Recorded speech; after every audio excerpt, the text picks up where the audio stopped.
Hi நண்பா. இந்த வீடியோவில் நம்ம என்ன பார்க்க போகிறோம்னு பார்த்தீங்கன்னா, விண்டோஸ் லெவலில் வந்து எப்படி வால்பேப்பர் வந்து மாற்றுறது, டெஸ்க்டாப்பு பேக்ரவுண்ட் வந்து எப்படி மாற்றுறது அப்படின்னு தான் வந்து பார்க்க போகிறோம். ஏன்னா நார்மலாக நம்ம விண்டோஸ் 7, 8 எல்லாம் யூஸ் பண்ணுற இந்த மாதிரி இல்லாமல் கொஞ்சம் செட்டிங்ஸ் வந்து வேறு இடத்துல வந்து வச்சுருக்காங்க. அதனால் வந்து பார்த்திங்கன்னா நிறைய பேர்த்துக்கு வந்து பார்த்திங்கன்னா விண்டோஸ் லெவலில் எங்கே போய் வால்பேப்பர் வந்து சேஞ்ச் பண்ணணும்னு தெரியாது. அது எப்படின்னு தான் இந்த வீடியோவில் நம்ம பார்க்க போகிறோம். ஃபஸ்ட்டு உங்கள் கம்ப்யூட்டர் வந்து ஓப்பன் பண்ணிங்க. ஓப்பன் பண்ணிட்டு டெஸ்க்டாப் பேஜ் வந்துக்குங்க. டெஸ்க்டாப் பேஜ் வந்ததுக்கப்புறம் வந்து பார்த்தீங்கன்னா ஸ்டார்ட் மெனு அழுத்துங்க. ஸ்டார்ட் மெனு பட்டன் இருக்கும்ல கீபோர்டில், அந்த பட்டன் அழுத்துங்க. இல்லைன்னா ஸ்டார்ட் மெனு வந்து கீழே வந்து பார்த்தீங்கன்னா ஒரு சிலருக்கு டாஸ்க் போர்டில் இருக்கும், அதை கிளிக் பண்ணுங்கள். கிளிக் பண்ணதுக்கப்புறம் வந்து பார்த்தீங்கன்னா தீம்னு சர்ச் பண்ணுங்கள். தீம் அண்டு ரிலேட்டட் செட்டிங்ஸ் வரும்.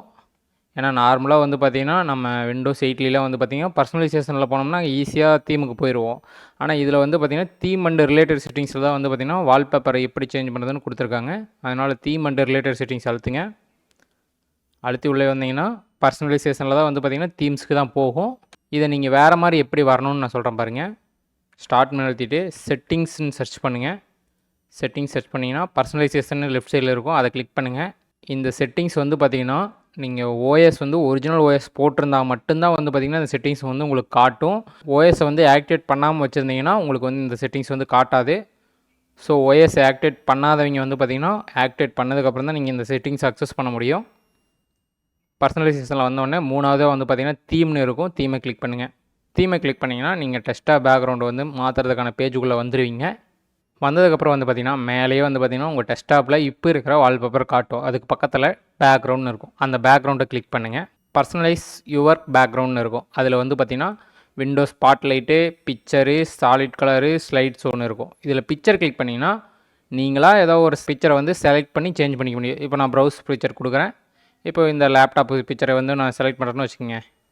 என் பிசிக்கு வந்து அது வந்து பார்த்திங்கன்னா வால்பேப்பர் ஆகிரும். இதே நான் வந்து ஒரு சாலிட் கலரையே பிக்சராக வைக்கிறேன் அப்படின்னா இங்கே வந்து சாலிட் கலர் கொடுத்ததுக்கப்புறம் வந்து பார்த்திங்கன்னா ஏதோ ஒரு கலர் நீங்கள் செலக்ட் பண்ணிக்கலாம். இல்லை ஸ்லைட் ஷோ எப்படின்னா நீங்கள் ஒரு ஃபோல்டரில் ஒரு 10 இமேஜை போட்டு வச்சுட்டு அந்த 10 இமேஜும் மாறி மாறி வந்து உங்களுக்கு வந்து பார்த்திங்கன்னா பேக்ரவுண்ட் ஸ்க்ரீனாக வரும். இப்போ வந்து பார்த்திங்கன்னா நான் வந்து லேப்டாப் அண்டு பிசின்னு இந்த ஃபோல்டரை வந்து சூஸ் கொடுத்தேன்னா அந்த ஃபோல்டரில் வச்சுருக்க பிக்சர்ஸ்லாம் வந்து பார்த்திங்கன்னா இப்போ நான் அந்த ஃபோல்டரில் வந்து லேப்டாப் பிக்சர்ஸ் நிறையா வச்சுருக்கேன். அந்த பிக்சர்ஸில் வந்து பார்த்திங்கன்னா செலக்ட் ஆயிரும். எவ்வளோ செகண்டுக்கு இருக்கா ஒரு பிக்சர் மாறணும்னு நம்ம செலக்ட் பண்ணிக்கலாம். சஃபிள் ஆர்டர் கூட கொடுத்துக்கலாம். ஆர்டர் படி வேணுனாலும் கொடுத்துக்கலாம். இல்லை சஃபிள் பண்ணி ஃபஸ்ட் இமேஜ் வரும், அடுத்து ஒரு 3வது இமேஜ் 4வது இமேஜ் அந்த மாதிரி வரும். அதுக்கப்புறம் கீழே வந்து பார்த்திங்கன்னா சூஸ் ஃபிட்டா ஸ்ட்ரெச்சா இந்த மாதிரி எது வேணுமோ நம்ம கொடுத்துக்கலாம். ஃபிட்டு இந்த மாதிரி எது வேணுமோ நம்ம கொடுத்துக்கலாம். லாஸ்ட்டாக வந்து விண்டோஸ் ஸ்பாட்லைட்னு இருக்கும். அது வந்து பார்த்திங்கன்னா விண்டோஸ்லேயே டிஃபால்ட்டாக கொடுத்துருக்க பிக்சர்ஸை வந்து நம்ம பேக்ரவுண்டாக வச்சுக்கலாம். அதுலேயே பேக் வாங்க. அதுலேயே பேக் வந்தீங்கன்னா கீழே கரண்ட் தீம்னு இருக்கும். கரண்ட் தீமில் வந்து நீங்கள் தீம் ஆப்ஷனும் சேஞ்ச் பண்ணிக்கலாம். இதை செலக்ட் பண்ணால் இந்த பேக்ரவுண்ட் இமேஜோடு சேர்ந்து இந்த தீமும் வந்துடும். இது வந்து பார்த்திங்கன்னா டார்க் கலர் தீம் வேணுன்னா நீங்கள் நினச்சிங்கன்னா டார்க் கலர் தீம் இதை கிளிக் பண்ணிக்கலாம்.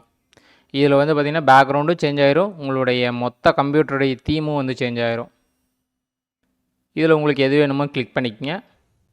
நீங்கள் தீமுக்குள்ளே வந்ததுக்கப்புறம் டாப்லேயே வந்து பார்த்திங்கன்னா பேக்ரவுண்ட்னு இருக்கும். பேக்ரவுண்டு கிளிக் பண்ணி பிக்சர்ஸ் கொடுத்துட்டு ப்ரௌஸ் ஃபோட்டோஸ் கொடுத்தீங்கன்னா நீங்கள் டவுன்லோட் பண்ணி வச்சுருக்க ஏதோ ஒரு ஃபோட்டோவை வந்து பார்த்திங்கன்னா இப்போது நான் செலக்ட் பண்ணி வால்பேப்பராக மாற்றிடுறேன். ஃப்ரண்ட் ஸ்க்ரீனில் வந்து பார்த்திங்கன்னா வால்பேப்பர் மாறிடும். ஓகேவா?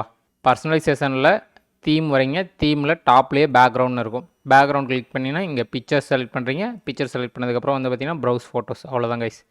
நிறைய பேருக்கு வந்து பார்த்திங்கன்னா விண்டோஸ் லெவல்லையும் 10லேயும் வந்து பார்த்திங்கன்னா எப்படி வால்பேப்பர் வந்து டெஸ்க்டாப் பேக்ரவுண்ட் வந்து சேஞ்ச் பண்ணுறதுன்னு தெரில. அதுக்காக தான் இந்த வீடியோ க்ரியேட் பண்ணியிருந்தேன்.